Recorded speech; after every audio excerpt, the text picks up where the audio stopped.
Welcome to the Sisters in Service podcast. My name is Kat Corchado, also known as the voice connecting women veterans nationwide. This podcast is for anyone connected with the military, from veterans, male and female, military spouses, military brats, even parents who may have children who are in the military.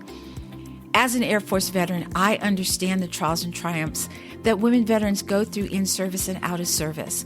And so I wanted to find a way that I could put it out there into the airwaves and let everyone know what we're going through and find a way and a solution to what's happening to us in the service. I also like to highlight these women who are business owners, they're entrepreneurs, they're bosses in their business. And so I hope that you will follow me, you will share, and you will subscribe to this podcast, which comes out every week on Tuesdays. And as always, please stay safe, take care of each other until next time. And it's never too late to start your impossible. Welcome, Sisters in Service, to another episode of the podcast. My name is, of course, you know me, I'm Kat Corchado. And my guest today is Lieutenant Colonel retired Kathy Lowery Gallowitz. She's a third-generation veteran, Air Force. She did 30 years. She's founder and CEO and Chief Innovator of Vanguard Veteran. And we're also going to talk about her book, Beyond Thank You for Your Service. So please help me welcome Kathy Gallowitz. Hey, Kat, thanks for having me. And hello to everybody who's out there listening. Hope you're having a great day. Well, it's just a pleasure to have you. I just wanted to have you on because we had a long conversation a while ago, and I thought, okay, she's got to be on this podcast. Oh, thanks. Yeah, I loved hearing some of your podcast episodes and some of your interviews, and just thought the same thing about you. I thought, man, she's doing great work, and I'd love to, chat more and get to know you and support you. Thank you so much. I really appreciate your support. So let's talk about your service. I always ask this question: did you pick the Air Force, or did the Air Force pick you? I picked the Air Force pretty much from a logical standpoint. Can I tell you about that story a little bit? All right. So I grew up as an active duty Navy kid, or as a Navy brat. My father was a pilot and a communications engineer. I had gone to a French-speaking preschool in Paris, France, graduated from high school in Iceland. Dad moved me in the middle of my junior year in high school, and then went on to go to college in Germany. And so before the age of 35, I'd lived in at least 20 different countries. But back to why the Air Force. So honestly, through my dad's experience in the Navy, I thought, I love being by the water. I mean, I just love the ocean and just enjoy water. I'm an avid swimmer, etc. I love boating. But honestly, as a gal, I thought, you know what? If I join the Navy, I'll probably meet some guy. He's going to be gone at sea all the time, or a lot. I mean, seriously, that's what I thought as an 18-year-old. Right. That's what I thought. And then as I started evaluating the different services, to be frank, I grew up with Go Navy Beat Army. So the Army wasn't at the top of my list. Again, a youthful thinking, right? Seriously. And so the Air Force, I looked into the Air Force, and it turns out that they were able to offer me a pretty good deal. I was a brand new nurse, and oftentimes baccalaureate prepared nurses come out of nursing school feeling pretty uncertain about their clinical skills and need a little bit more time to get their feet under them. And so the Air Force had a 6-month internship rotation at Wilford Hall, the largest hospital in the Air Force at the time. And so I thought, well, that'd be really great. I could, explore what kind of setting I wanted to be in, test my skills a little bit more under supervision kind of thing. And not only that, it was a big hospital. San Antonio is a great place to live, landlocked, of course. But the other piece was they were offering nurses at the time. Within 2 years, you could get promoted to captain. And so usually I think it took twice that amount of time. So it was a great and easy decision for those reasons. And my father fully supported it. So it was no big deal. And it was an easy decision. Of course. So I chose the Air Force. So, So you sorry. weren't Go no, ahead. that's okay. Usually people say, I just walked into the first door that, that's how they get into the military. So you put some thought behind it, but I was going to ask you, what year did you actually go into the military? 1981. Oh, so you went in a little bit after, because I went active duty 1980.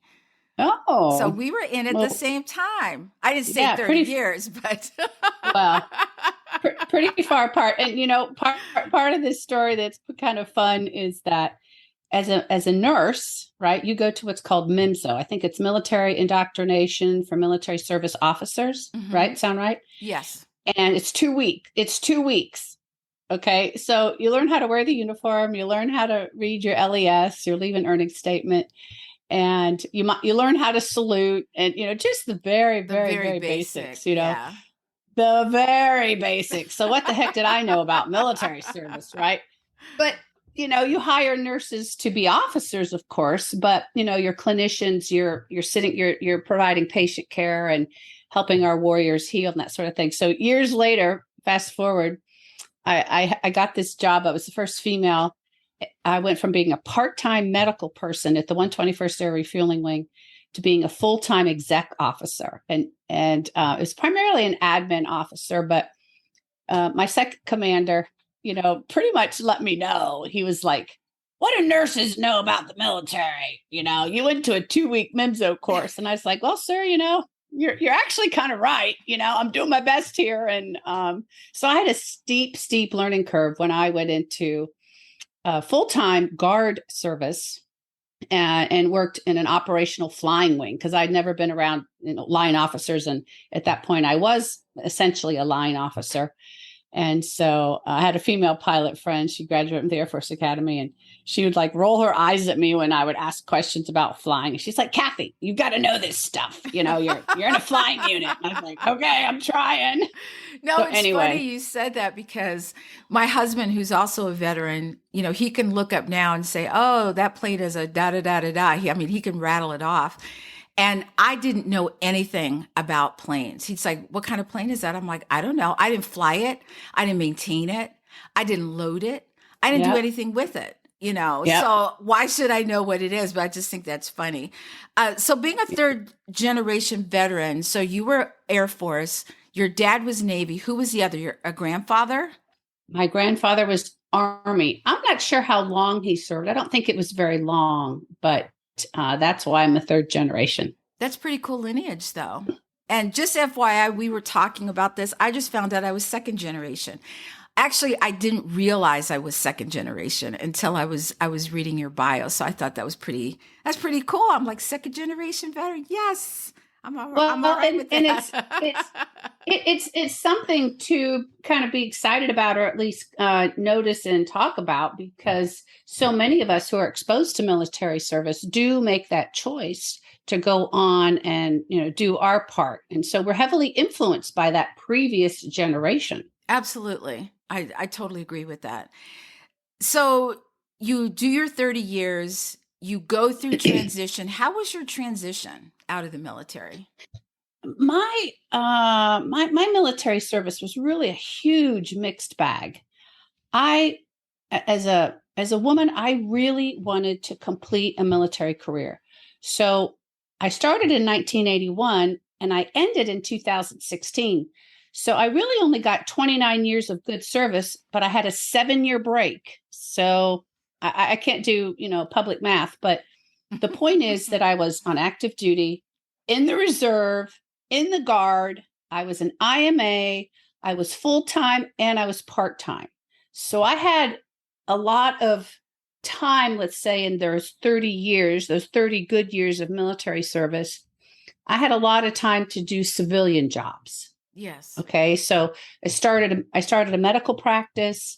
I was a director of operations at Northwestern Mutual. I was a part-time occupational health nurse. And so I had been out in the civilian world on an ongoing basis, right? And I was very active in my community. So my transition was not your typical active duty kind of transition. right? Right. I'd been a Chamber of Commerce leader. I'd been a volunteer and all kinds of things out in the civilian community. So I really had my foot, if you will, in both camps. And I think that's the benefit of being a citizen soldier, being a reserve component member, right? Because you do have to manage both worlds. Right. So I think the best way I can answer that question, Kat, is that I have had several civilian job interviews. My first career was nursing. My second career was public affairs. I did insurance, so I've done, different things. But some of the memories of transition-like stuff was that I was apprehensive. I remember applying for a medically related job, not nursing, but I very much was cognizant of the fact that here I am, a woman veteran. I want to try not to be too direct, too firm in my speaking approach. I didn't want to come across quote unquote bossy. And yet I wanted to be, confident and decisive, that sort of thing. But I had this little voice in the back of my head saying, okay, now we don't know what this interview panel thinks about military, thinks about women in the military. So just be cognizant of that and try not to come across very strong. I didn't get the job. I was disappointed, but that was not uncommon because, again, where do your best jobs come from? Word of mouth, from someone who knows you and gives you a warm handoff or a warm referral. Absolutely. And I had very few, if any, warm. Actually, when I was the director of operations at Northwestern Mutual, my financial advisor, who I'd known for years and years and years, knew my work ethic, my character, my personality. He nominated me to be considered for that job, and I'd never done insurance. Life insurance. I'd done health insurance, and I'd run a small business, so I certainly had the skill set. But anyway, I got that job, frankly, because I had from a strong referral, yes. Right? But we military people, we don't have that so often, Well, I'm starting to understand that, and I believe that your next job is a referral from another veteran. The more that I'm out there, I truly believe that your resume, I don't care if it has veteran at the top. To me, it doesn't matter. But I've seen so many veterans get jobs because of other veterans, which absolutely. Yeah. And that's going to lead me right into Vanguard Veteran. So I was really so intrigued by this because I've been thinking this has been needed for so long. So Vanguard Veteran is where you help employers acquire and keep veteran talent. And the reason I'm excited to speak about this with you is because a lot of companies say, yes, we love veterans and we hire veterans, but there's no veteran community there. There's no veteran culture there. Maybe there's one veteran. Where's the rest of them?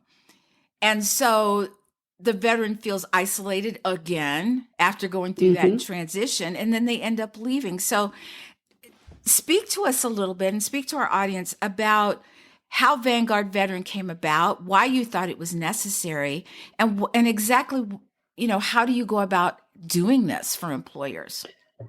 Now that is a huge question, girlfriend. So I'll try to break it down in pieces and parts. And if I'm talking too much and you want to ask me a question, please interject. Okay.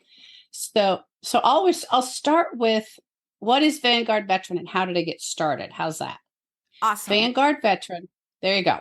Vanguard Veteran. The mission of Vanguard Veteran is first and foremost my life's calling. What we do is equip civilians to become veteran champions. So I have a large macro goal as a speaker to educate anyone on how they can go beyond thank you for your service in practical, meaningful ways that create the win-win. In other words, the win-win is promoting quality of life, workforce, and community. Because I believe that when a civilian gets to know a veteran, that both lives are enriched, that our citizen gets a lot of insight, wisdom, maybe even more appreciation for our way of life and for our freedom. So I fundamentally believe that our veterans enrich the lives of civilians who take the time to get to know them. Absolutely. Okay? It's a two-way street. Oh, it's I so totally agree important with that. Yes. And so why it came about, the crowning achievement of my military career as a public affairs officer at the 121st Air Refueling Wing in Columbus, Ohio, where I started off as the exec officer. I had the opportunity at Rickenbacker to build a mission-driven community relations plan that focused on educating employers about the value of veteran talent and helping them. Really, our bosses would say we have to keep our employers on our national security team because, as you know, after 9/11, the reserve component was deploying like no time in our nation's history.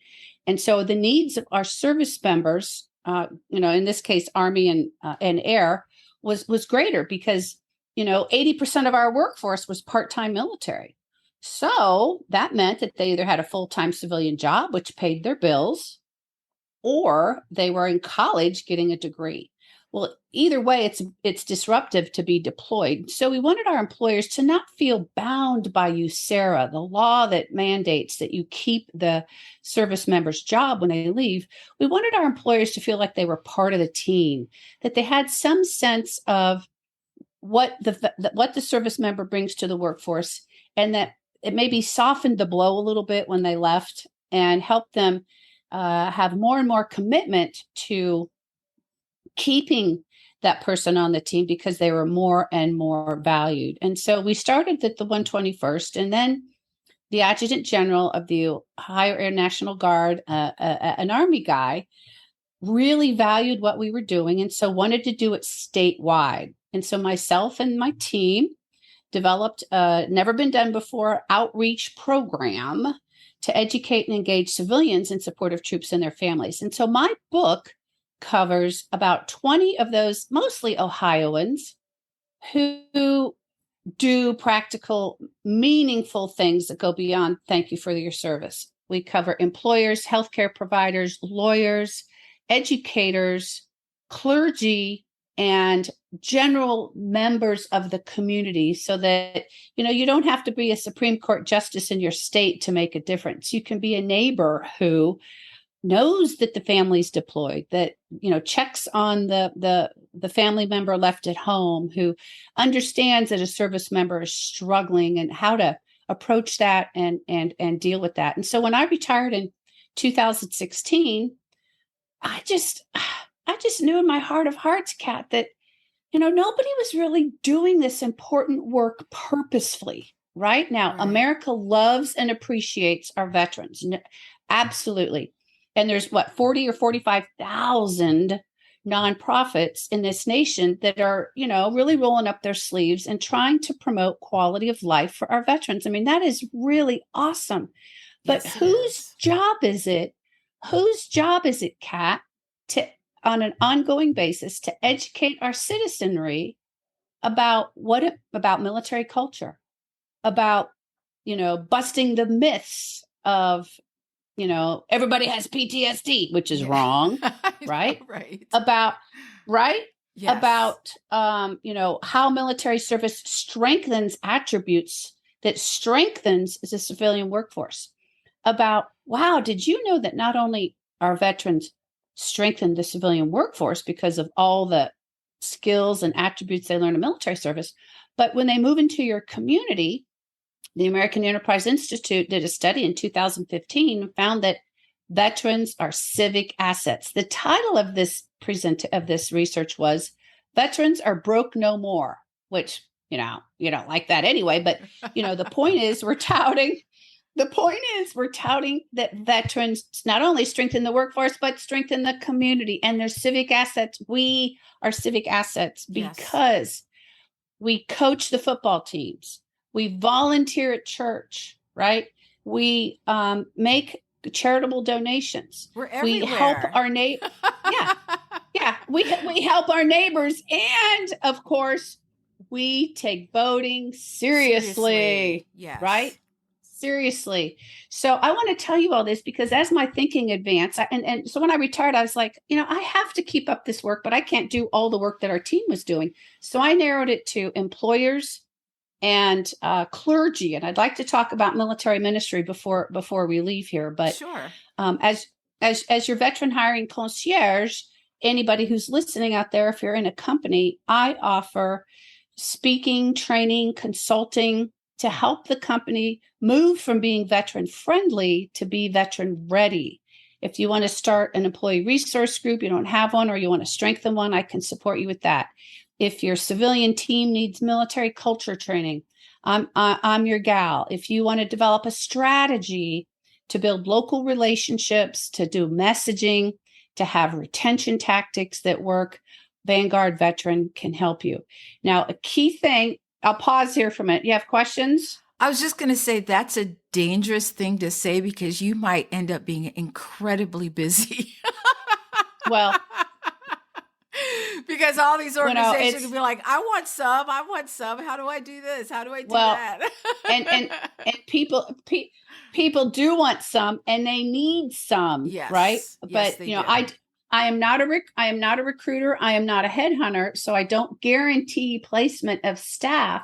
But I basically, the old story about teach a man to fish. I teach the employer how to find the veteran talent, how to interview, how to assimilate, and then retain that talent, and that long term helps that employer strengthen their workforce.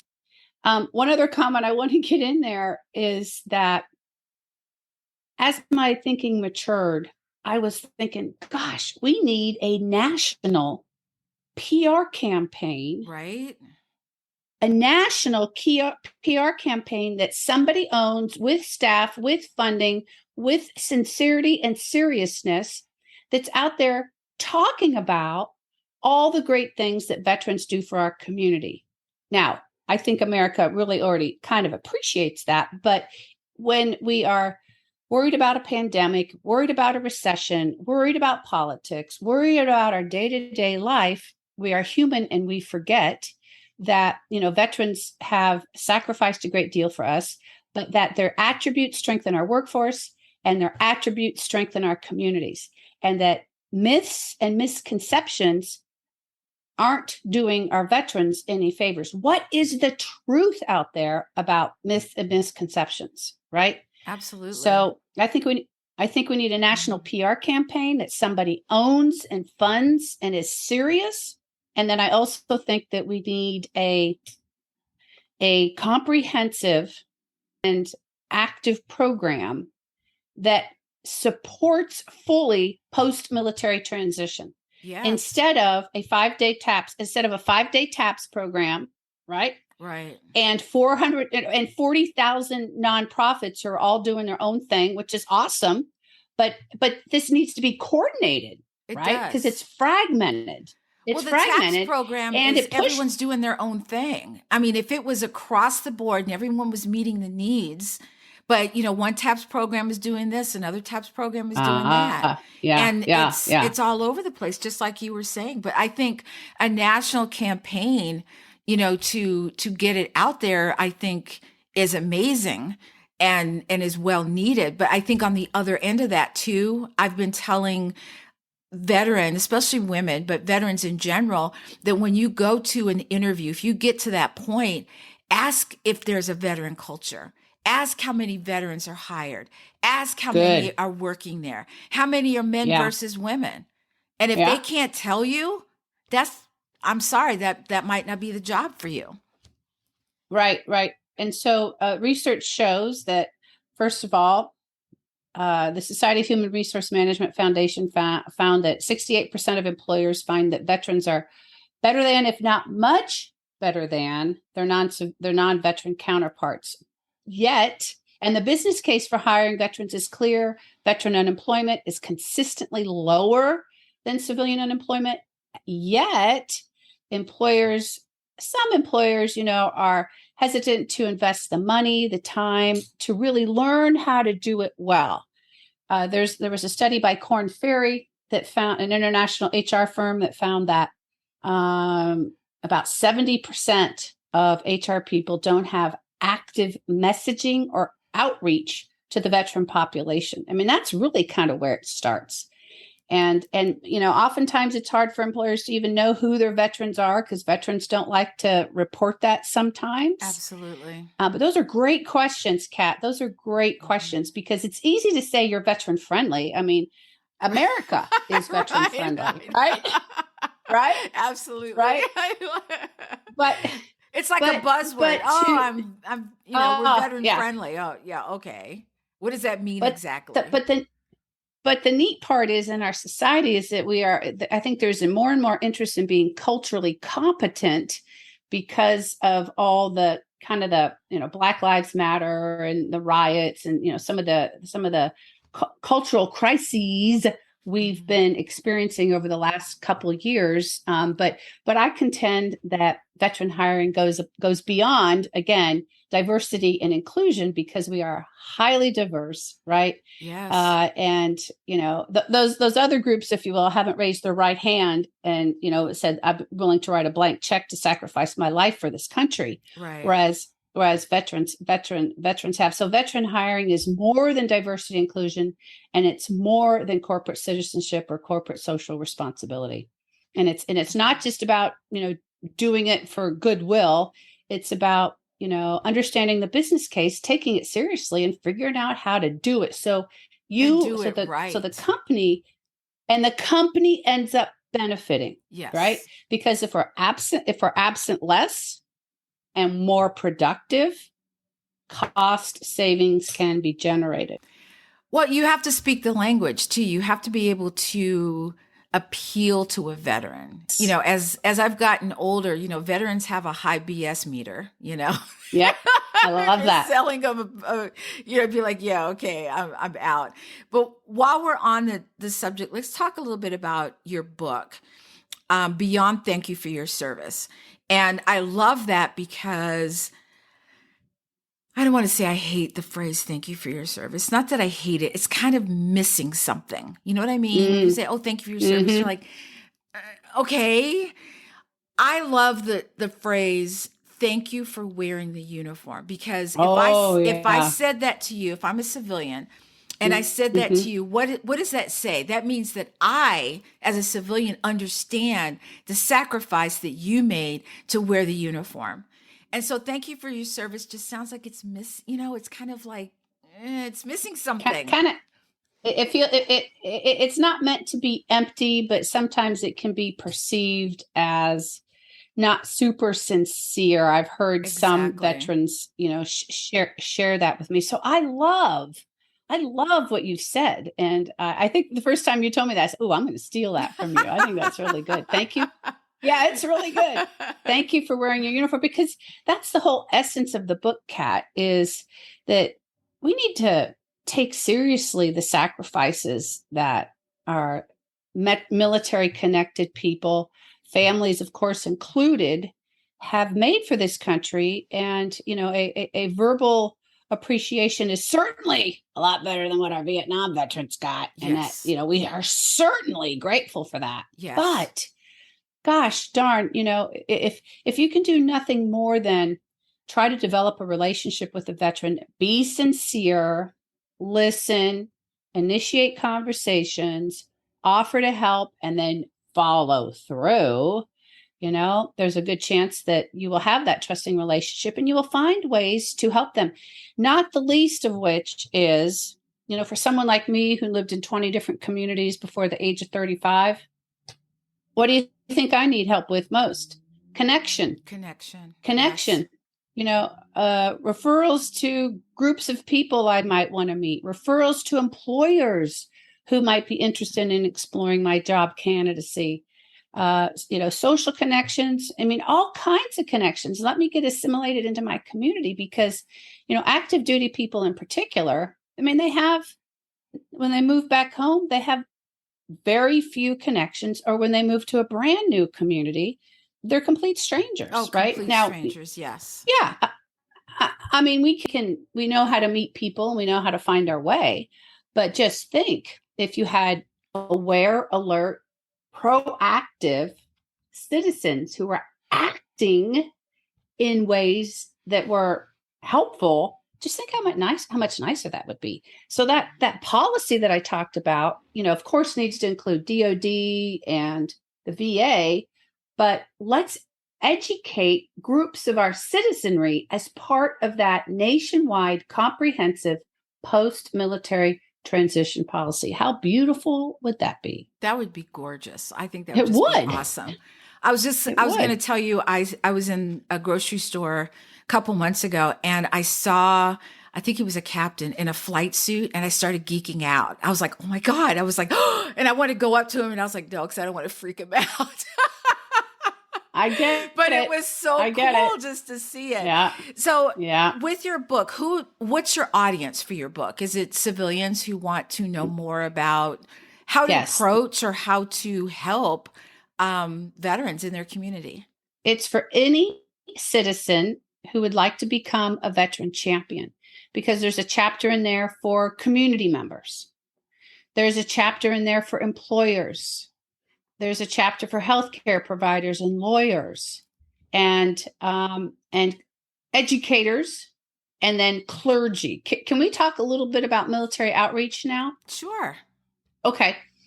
So in this chapter, I feature, again, primarily Ohioans who start military ministries inside their congregation as a volunteer. These are people who have they've never worn the uniform. They want to give back. And so that's what a military ministry is. If you're a person of faith, regardless of your, background in faith, a veteran, a military spouse,